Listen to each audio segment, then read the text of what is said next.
Horn मारी जाते हैं। कुछ लोग मरने के बाद स्वर्ग के गेट पर जाएंगे और वहां पर भी आपको पेशेंस दिखाना पड़ेगा कि नहीं?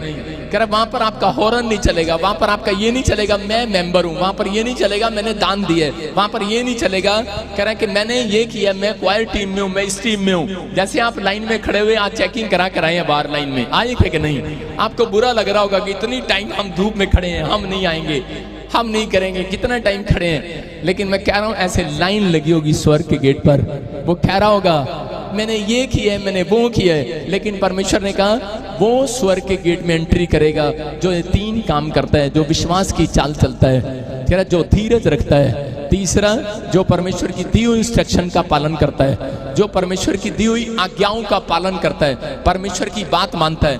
अगर आप अपने माँ बाप की बात नहीं मानते तो परमेश्वर आपको स्वर्ग में क्यों लेकर जाएगा?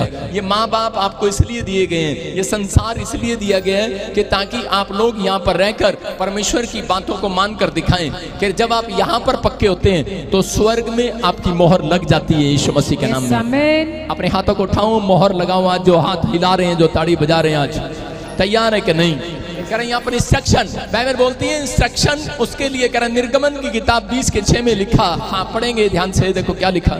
और जो मुझसे प्रेम रखते और मेरी आज्ञाओं को मानते हैं उन हजारों पर करुणा किया करता हूँ। देखो इंस्ट्रक्शन क्या है, कह रहे यहाँ पर इंस्ट्रक्शन क्या है, आज्ञा क्या है? कह रहे आपको सबसे ज्यादा यीशु मसीह ने एक इंस्ट्रक्शन को फॉलो करने के लिए बोला है। कह रहा तू माफ कर दे, आज चाहे कैसा भी गुस्सा आपके अंदर, क्षमा कर दे। मैं कह रहा जब आप क्षमा दान सबसे बड़ा महादान है, याद रखना।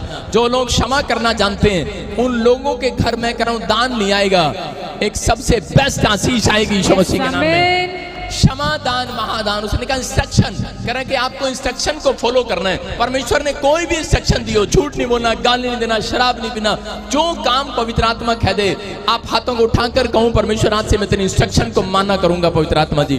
मैं दो औरतों की बात बता रहा हूं, दो सगी बहनें थी और उनके घर में जब प्रॉब्लम आई उनको दुष्ट आत्मा ने पकड़ लिया। वो जगह जगह गए, हर जगह गए। उनको किसी ने बताया कि एक पास्टर है बजिंदर सिंह और उसके चर्च में चलते हैं। मैं कह रहा हूं कि वो 2 साल से कई जगह जगह जा रहे थे, लेकिन जब वो मेरे पास आए तो मैंने प्रार्थना किया और उसी समय पवित्र आत्मा ने मुझे कहा 2 बार प्रार्थना करने के बाद वो नहीं ठीक हुए।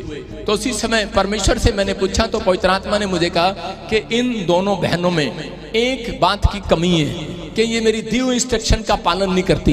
मैंने कहा, उनसे पूछा मैंने कहा कि तुम परमेश्वर की बातों को क्यों नहीं मानते? बोलते हम सारे काम करते हैं, हम कोई गलत काम नहीं करते अपनी जिंदगी में। और वो कौन थी? दोनों जठानी और दरानी। और उन दोनों में एक बात मैंने जब पवित्र आत्मा से पूछा कि परमेश्वर इनको चंगाई ना मिलने का कारण क्या है, परमेश्वर ने कहा कि ये दोनों जठानी दरानी एक दूसरे को माफ नहीं करती। हालेलुया। आप समझ रहे हैं? जो लोग देखते हैं कि ये काले जादू, ये जादू टोने, ये कभी नहीं जाएंगे, चाहे आप तागा बनाओ, चाहे आप तबीज बनाओ, चाहे आप कहीं जाओ। लेकिन जिस व्यक्ति के अंदर माफ करने की आत्मा होगी, अगर ये स्पिरिट आपके अंदर है, मैं कह रहा हूं आपको किसी के पास झुकने की जरूरत नहीं है, ऊपर से सीधा डायरेक्ट चंगाई आएगी। आपको कुछ करने की जरूरत नहीं है, क्षमा करने की जरूरत है। क्यों जादू टोना हुआ? क्योंकि उसने जठानी ने उसका मकान रख लिया और वो दूसरे पर गई, उसने लड्डू रखवा दिया उसके घर पे और दरानी में भूतड़ियां खेलने लगी। आप समझ रहे हैं कि नहीं? आप समझ रहे हैं? आपको यही चीज का नोट करना है। पवित्र आत्मा ने मुझे कहा दरानी को कि तू उसको बोल क्षमा कर दे। मैंने कहा बहन जठानी तो माफ नहीं करती, तू कर दे। कह रही पास्टर मेरे से बात मत करना, इस मामले में मैं माफ नहीं करने वाली। मैंने दरानी को जठानी को कहा, जठानी बोली पास्टर आज तो आ गया मेरे घर पे, अगर यही बात लेकर आएगा दोबारा मत आना मेरे घर पे।